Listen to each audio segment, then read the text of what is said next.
The red sun of Kepler 442b was rising when Jake Morrison crouched behind the rocks. His rifle felt heavy in his hands as he watched the alien camp below. The mission was simple.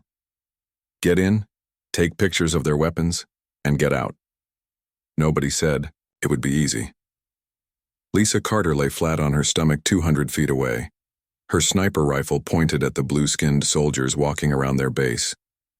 She had been quiet for the last hour, watching and waiting like a hunter. Pete Williams was between them, hidden in a small hole he had dug behind some bushes. His job was to listen to the alien radio talk and tell them what the enemy was planning.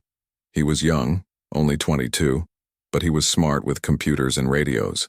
Jake spoke into his throat microphone. "Lisa, do you see anything moving out there?" "Yeah." "Jake, 3 groups of them heading north. They look like they're searching for something." Jake did not like that. The blue aliens never wasted time on random patrols. If they were looking for something, they probably knew humans were in the area. Pete's voice came through the radio. "Guys, I'm hearing weird stuff on their channels. They're talking about finding someone, and they sound excited about it." That was bad news. Jake had been a Marine for 8 years. He knew when a mission was about to go wrong. His gut was telling him to run right now. "We need to move. Pack up everything and get ready too." The sound of flying machines cut him off. 6 alien vehicles came over the hill behind Lisa. They looked like motorcycles that could fly, and each one had a soldier on it holding an energy weapon. "Contact, they found us." Lisa rolled away from her hiding spot as blue light beams hit the rocks around her. The aliens were shooting to kill. Jake started firing his rifle at the flying bikes. He aimed for the engines, not the riders. The Marine Corps taught him to break their equipment first, then worry about the soldiers. His bullets were small compared to their energy weapons, but they worked. One bike spun out of control and crashed into the rocks. The alien rider jumped off before it hit and rolled on the ground like he had done it 1,000 times before. Then he pointed his weapon at Jake and started shooting. "Pete, call for help. Tell them we need pickup right now." Jake dove behind another rock as the blue energy beams turned the air hot around his head. "I'm trying, Jake, but something is blocking our radio. They won't let us call out." Lisa had found cover behind a dead tree and was shooting back with her rifle. Every shot was aimed and careful. She was one of the best shooters in their unit, and it showed. Each bullet hit exactly where she wanted it to. The fight lasted 12 minutes. Jake kept track because that's what squad leaders do. When it was over, 4 alien bikes were broken and their riders were either hurt or hiding. But more were coming. Jake could hear them in the distance. "We're outnumbered 20-1, Lisa said into her radio. She wasn't breathing hard even though they had just been in a firefight. "I'm running low on bullets and there are at least 40 more of them coming." Jake looked at his 2 soldiers and made the hardest choice a leader can make. They could stay and fight and probably die, or they could surrender and hope to be traded for alien prisoners later. "Put your weapons down," he told them. "We give up." The aliens that came out of hiding were tall, almost 7 feet. Their skin was blue but changed to purple when the light hit it different ways. But their eyes were the scary part. They looked smart and mean at the same time. The leader walked over with his weapon lowered but ready to shoot. When he talked, his voice sounded weird because of the translation machine. "I am Commander Vextar of the 3rd Zephyrian Attack Force. You fought okay for primitive creatures." He looked at Jake like he was studying a bug. "Though I am surprised the famous human warriors were caught so easy." Jake said nothing. He was busy memorizing faces and counting weapons while keeping his face blank. Next to him, Lisa and Pete did the same thing. Their training told them to stay quiet and watch. "No brave speeches? No threats about rescue coming?" Commander Vextar sounded amused through his translator. Maybe the stories about human toughness were lies. The aliens put energy handcuffs on their wrists. The cuffs would shock them if they moved too fast or tried to escape. Jake caught Lisa's eye and she nodded slightly. They were both thinking the same thing. Let the aliens think humans were weak. It might help later. A transport ship landed nearby. It was smooth and fast-looking, built more for carrying cargo than people. As they were pushed inside, Jake looked at everything carefully. Even as a prisoner, he was still gathering information that might be useful. "Where are we going?" he asked. "Commander Vextar, Forward Base Kethril. You will be questioned and then probably traded back to your people for some of our soldiers you are holding. The commander stopped and studied Jake's face. Though I admit, I am curious about whether humans really have the legendary abilities your species claims to possess. What kind of abilities? Pete asked before Jake could stop him. Commander Vextar's expression might have been a smile. Endurance beyond what should be possible. Smart fighting when everything looks hopeless. An inability to know when you are beaten. He pointed at their energy handcuffs. We will see if any of it is true. As the ship lifted off, Jake looked out the small window at the ground below. Somewhere down there, Captain Ryan Brooks and the rest of their company were probably getting ready to come looking for them. That thought made him feel better. Commander Vextar was about to learn that human legends were real for good reasons. The ship flew over mountains and valleys toward the alien base. Jake used the time to think about escape plans and rescue possibilities. The aliens had better technology, but humans had something else. They had the ability to keep fighting when any smart creature would give up.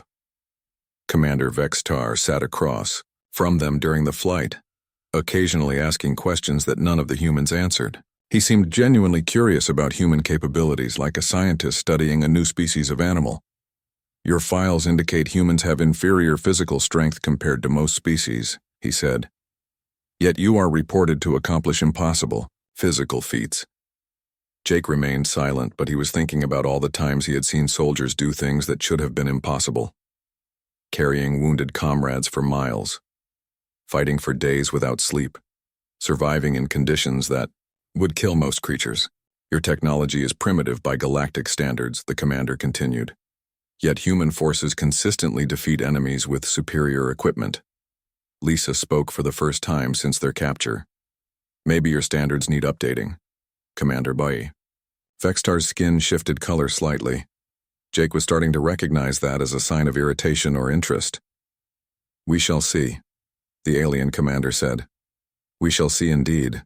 The base appeared on the horizon, a sprawling complex of metal buildings and defensive walls. It looked impressive and well defended. Jake started counting guard towers and weapon positions automatically. As they landed, Commander Vextar stood up and looked down at his 3 prisoners. Welcome to Forward Base Kethril, humans. You are about to help us determine whether your species' reputation is deserved or merely the result of effective propaganda. Jake looked up at the tall alien commander and smiled for the first time since their capture. Commander, you might want to prepare for some surprises.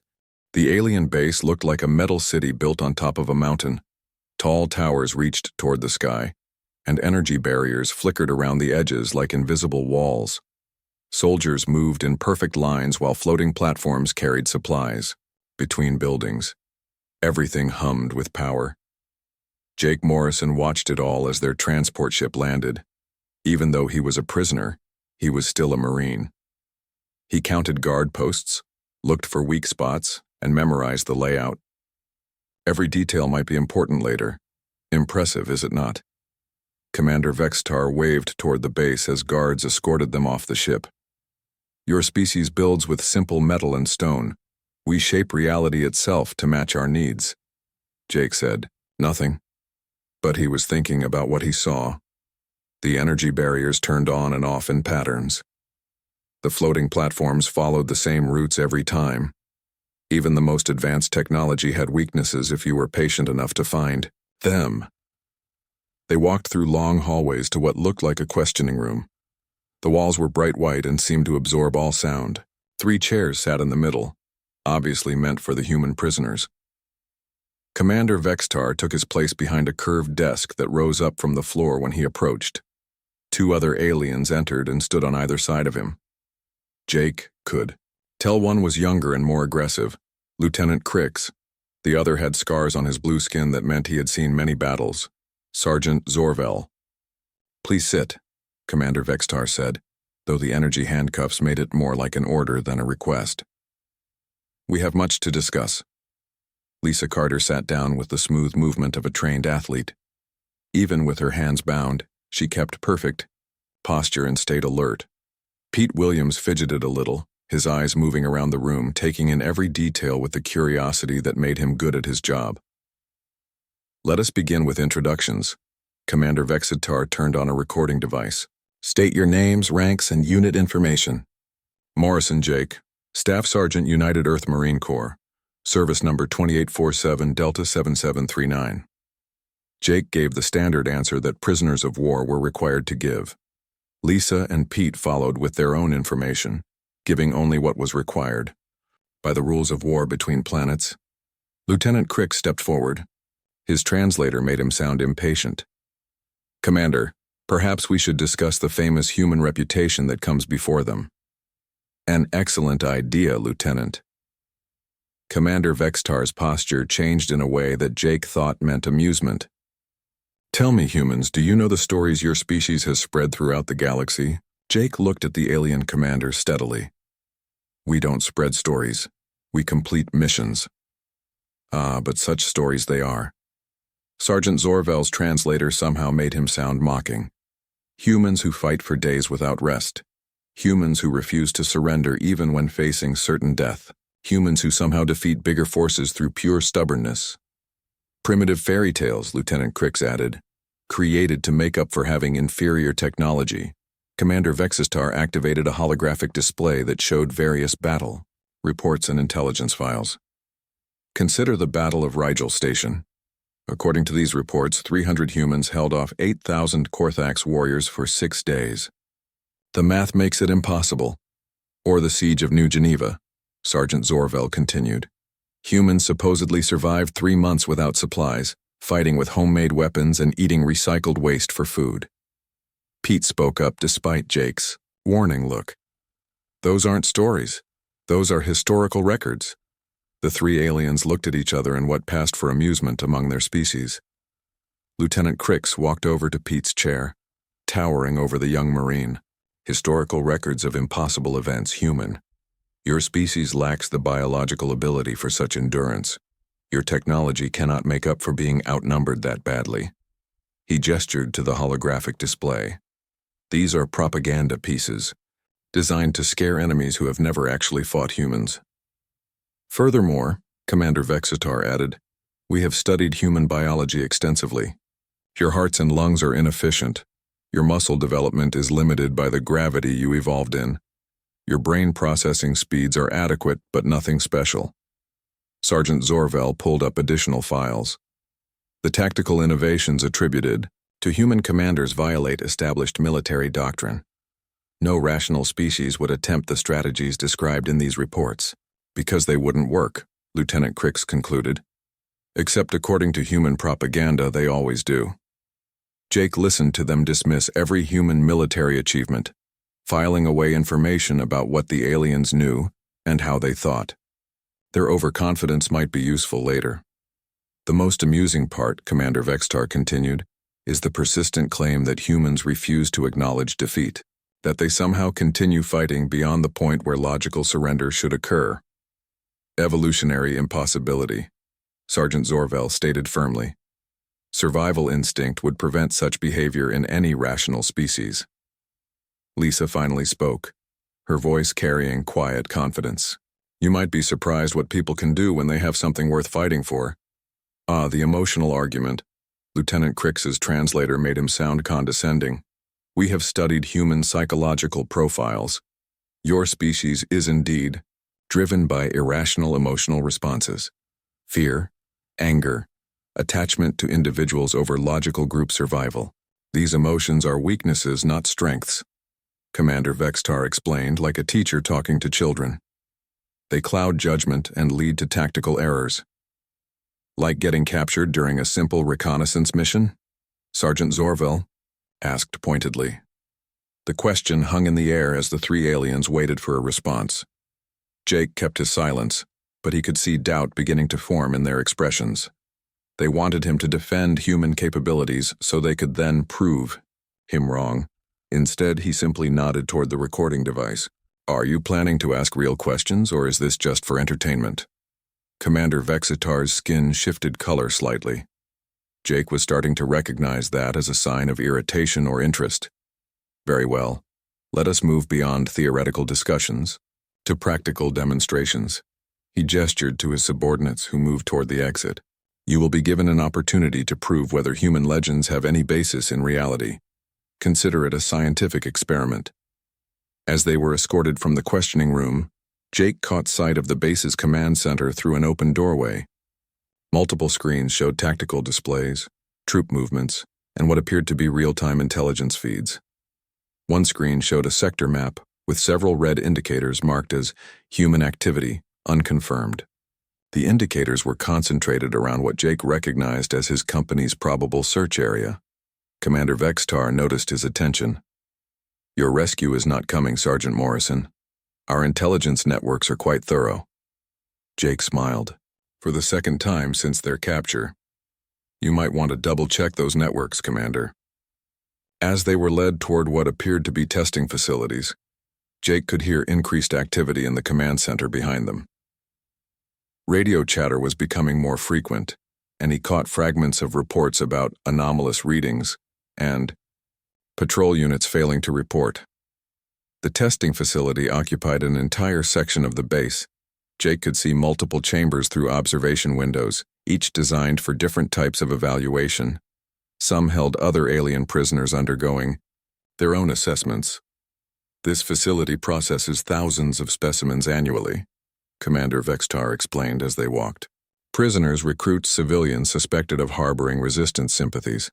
We have developed quite comprehensive methods for determining actual capabilities versus claimed ones." Jake studied the layout carefully, noting emergency exits, guard stations, and security camera positions. Even if escape proved impossible, the intelligence value of this facility made their capture potentially worthwhile. They stopped outside a chamber filled with exercise equipment and medical scanners. Some of the machines looked familiar. Others were completely alien in design. "We shall begin with baseline measurements," Commander Vextar announced. "This will establish the truth about human physical capabilities versus the myths that surround your species." Lieutenant Crix activated the scanning equipment. "The results should be quite illuminating, Commander.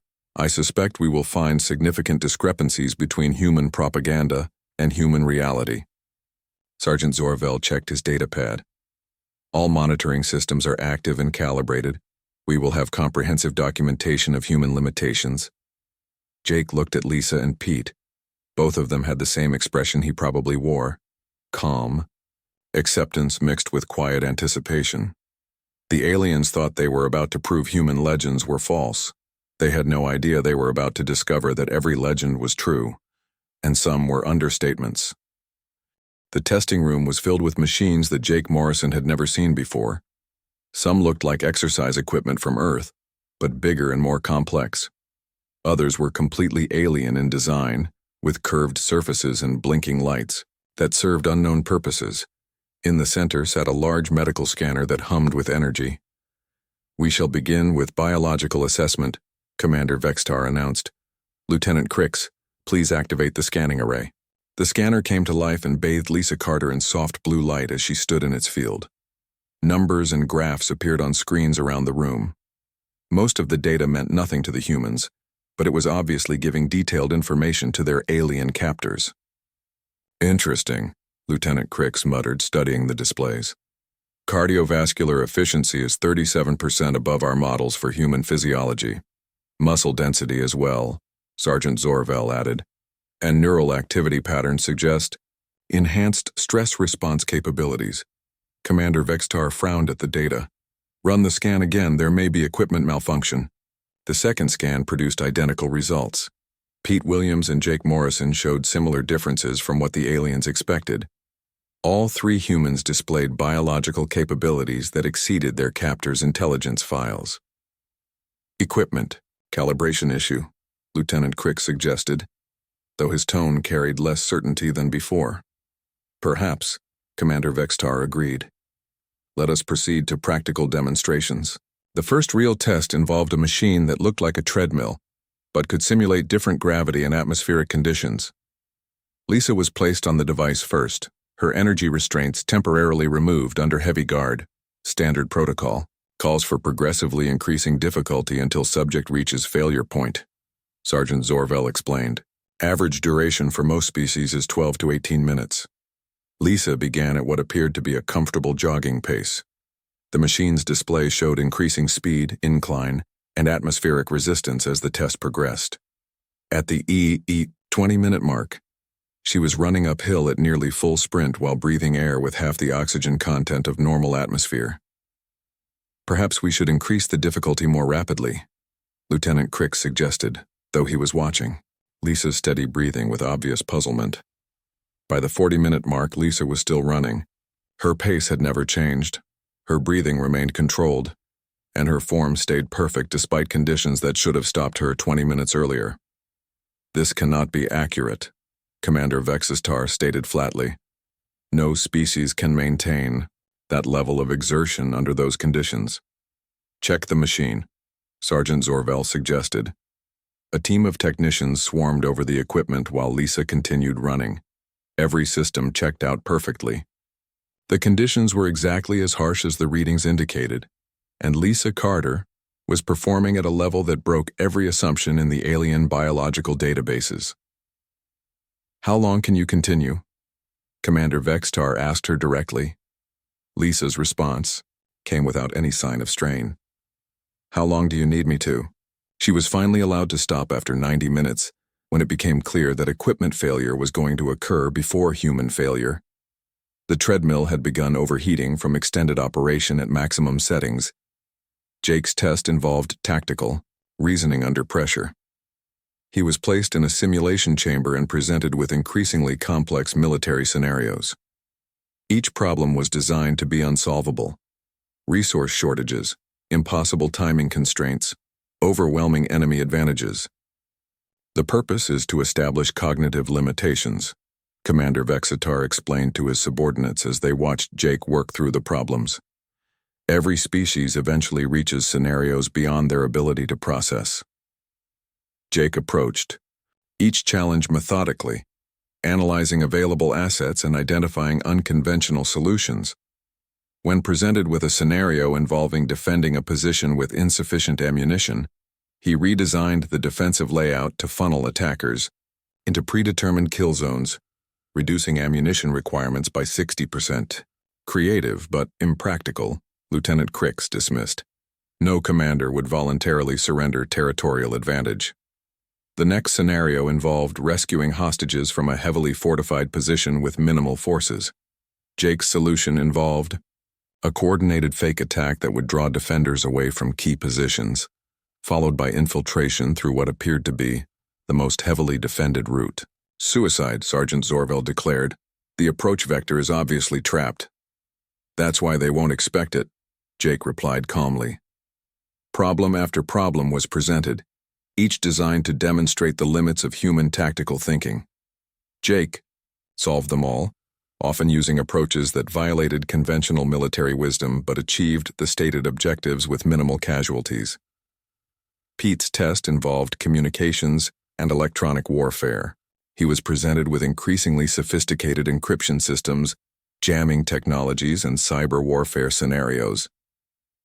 His background in communications served him well, but what impressed his captors was his ability to find weaknesses in systems he had never encountered before.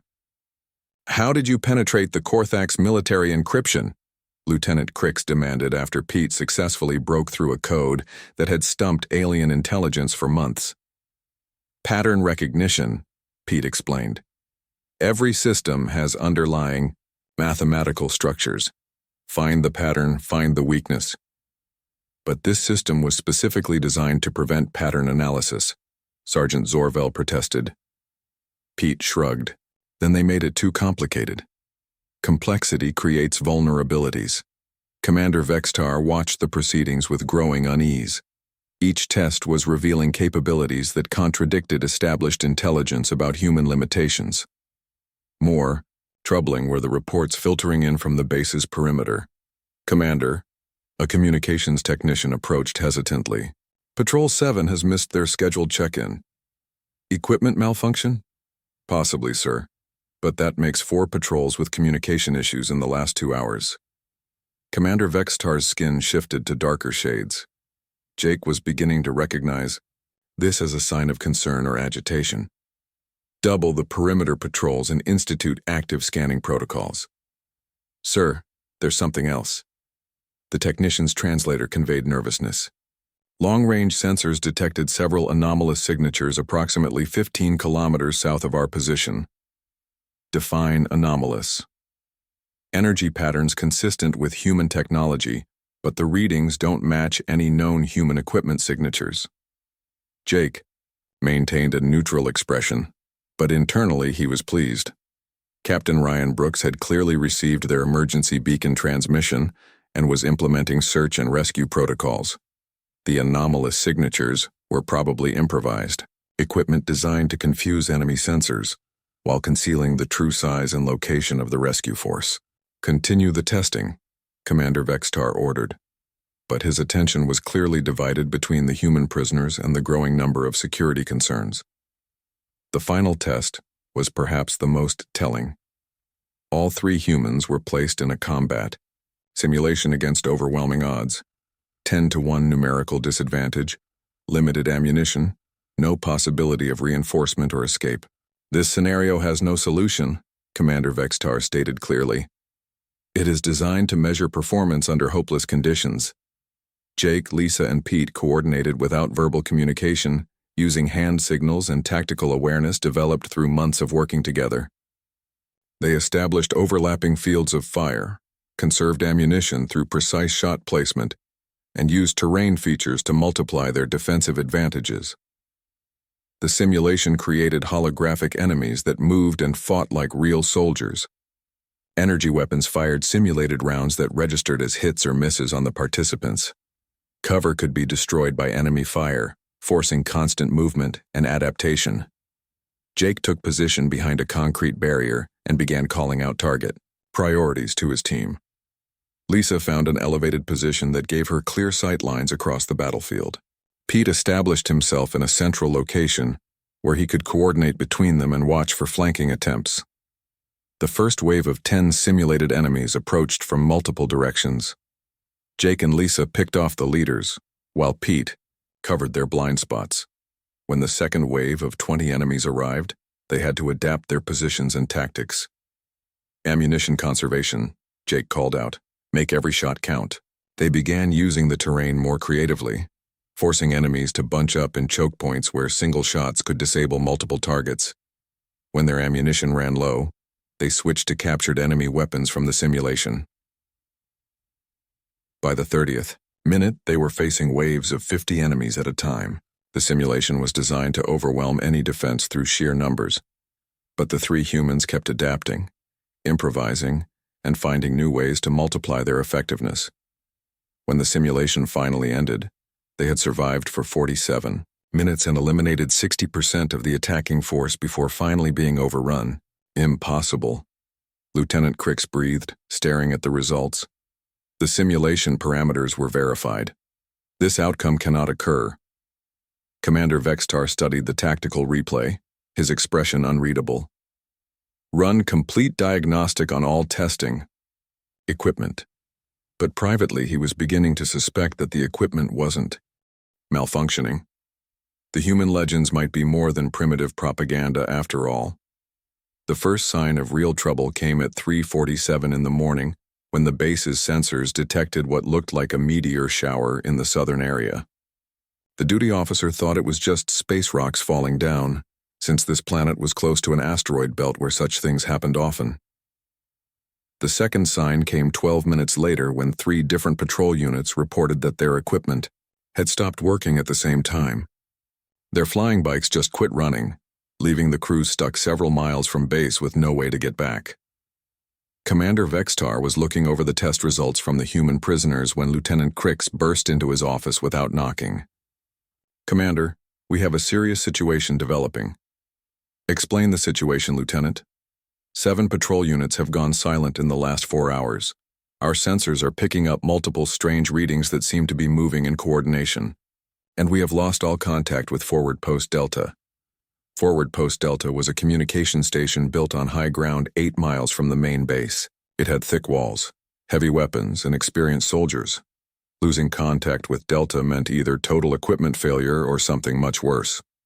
"Send a reconnaissance team," Commander Vextar ordered. "Full combat gear and active scanning equipment." "Sir, I already sent Recon Team 3. They reported reaching Delta's outer defenses about 20 minutes ago. Then they just stopped responding too. Commander Vextar stood up quickly, his full height showing the controlled anger in his posture. Activate base-wide security protocols, all personnel to combat readiness, and bring the human prisoners to the command center. Sir? If there is a human rescue operation happening, our prisoners may be useful for communication purposes. As guards escorted them through the base, Jake Morrison noticed the increased activity level. Soldiers moved with purpose toward defensive positions, weapon systems powered up with the whining sound of charging energy cells, and radio chatter filled the air with urgent status reports. The command center was a hub of controlled chaos. Multiple screens displayed tactical information, patrol routes, and sensor readings. What struck Jake immediately was the number of red indicators showing no contact or communication lost. Quite impressive. Commander Vexitar spoke to Jake directly. Your rescue force has managed to neutralize 7 patrol units and 1 fortified position without triggering a single alarm or leaving any evidence of their methods. Jake remained silent, but he was studying the tactical display with professional interest. If Captain Ryan Brooks was running the operation, it would be methodical, patient, and designed to gather intelligence while avoiding direct confrontation until the final phase. Perhaps you would care to establish communication with your forces. Commander Vextar suggested. We could arrange a prisoner exchange that avoids unnecessary casualties.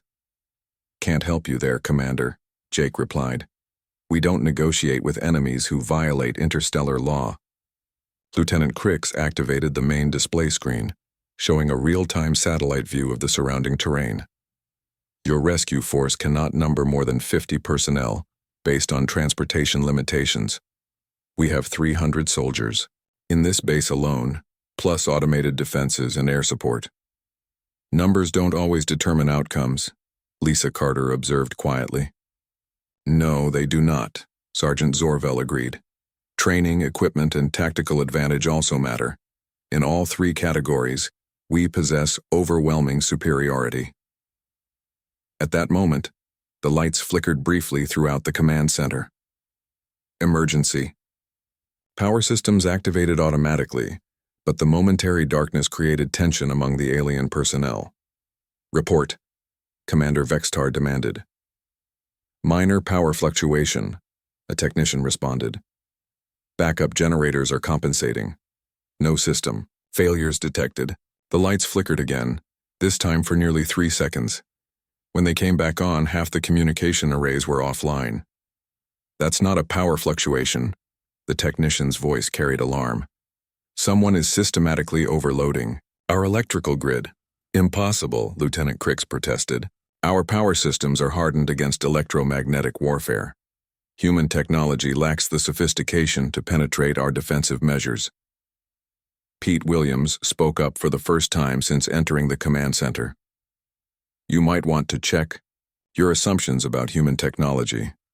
Before anyone could respond, the main tactical display began showing new information. Red dots appeared across the base perimeter, dozens of them, positioned at what appeared to be random locations. Contact! The communications officer's shout cut through the command center noise. Multiple hostiles detected throughout the perimeter. They appear to have been in position for several hours.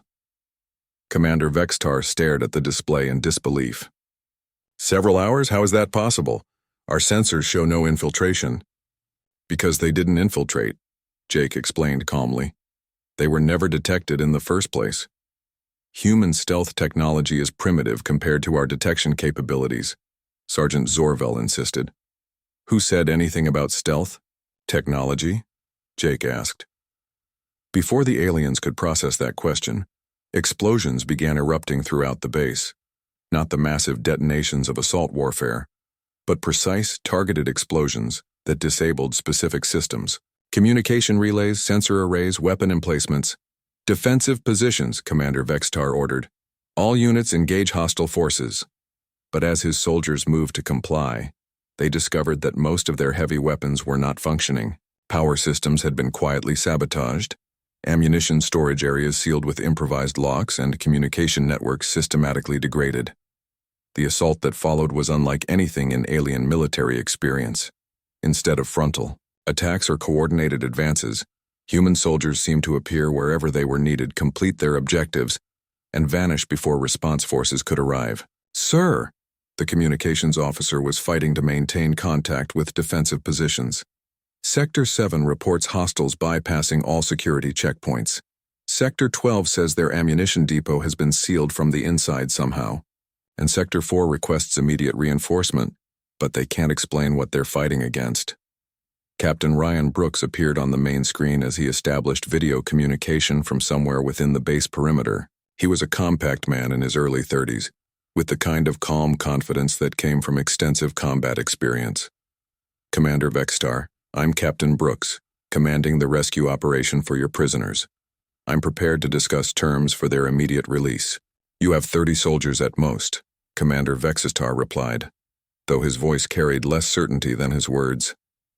"This base contains 300 of the finest warriors in the alien military." "Numbers aren't everything, Captain Brooks," echoed Lisa's earlier statement. "But if you're interested, I have 42 personnel currently positioned throughout your facility. They've been in place for approximately 6 hours, gathering intelligence and preparing contingencies." "Impossible. Our sensors would have detected any infiltration force." Captain Brooks smiled. "Your sensors work perfectly, Commander. They detected exactly what we wanted them to detect. Meteor showers, equipment malfunctions, communication glitches, all perfectly normal events that happen to create ideal conditions for what we do best." As if to prove his point, the lights went out completely, plunging the command center into darkness. Emergency lighting activated seconds later, but in that brief period of darkness, Sergeant Amy Torres had somehow appeared inside the command center itself. She was a small woman, barely 5 feet tall, but her presence filled the room with quiet menace. Her rifle was trained on Commander Vexstar, while her eyes swept the room, cataloging threats and escape routes. "Prisoners secured," she reported into her throat microphone. "Recommend immediate extraction." "How?" Lieutenant Crix demanded. "The command center is sealed. There are no access points except the main entrance, which is under constant guard." Amy Torres smiled. "You might want to check your ventilation systems. We've been using them as highways for the past 4 hours." Commander Vexstar slowly realized that everything he thought he knew about human capabilities had been systematically wrong. The legends were not primitive propaganda. They were conservative descriptions of what humans could accomplish when properly motivated. "Stand down your forces, Commander."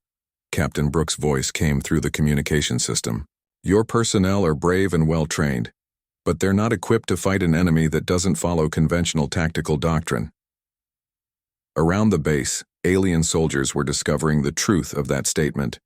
Human fighters appeared and disappeared like ghosts, struck at unexpected targets with improvised weapons, and somehow coordinated complex operations without detectable communication methods.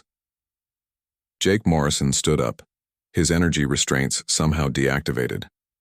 "Commander, you might want to update your intelligence files about human capabilities, but your species lacks the biological capacity for this level of performance," Lieutenant Crix protested weakly. "That's your first mistake," Lisa Carter replied, her own restraints now inactive.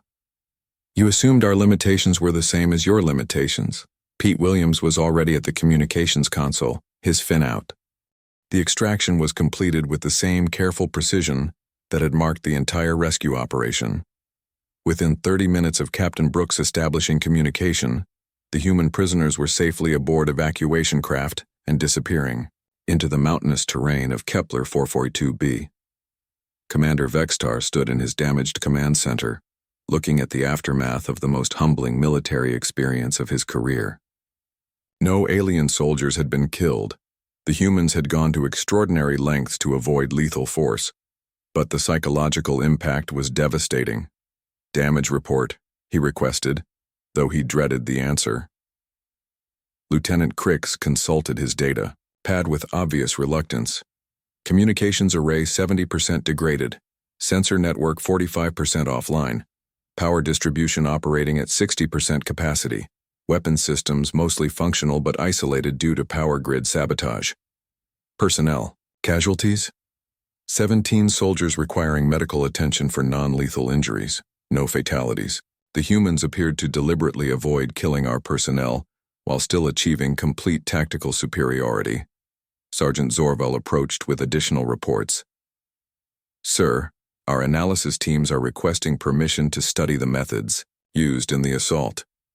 Initial findings suggest the humans employed techniques that should not be possible given their technological limitations.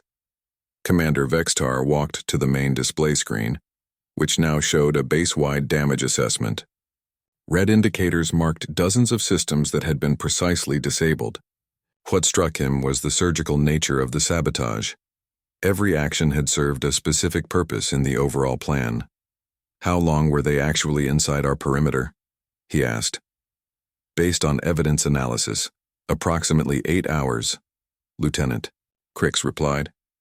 They appear to have infiltrated during the previous night's routine patrol cycle. 8 hours. Commander Vextar repeated the words slowly.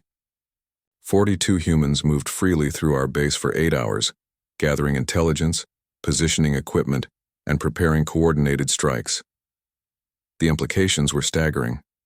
The base's security systems, designed to detect any unauthorized presence, had been completely bypassed. Not through advanced technology or sophisticated equipment, but through methods that violated every assumption about how infiltration operations worked. Sir, the communications officer called out.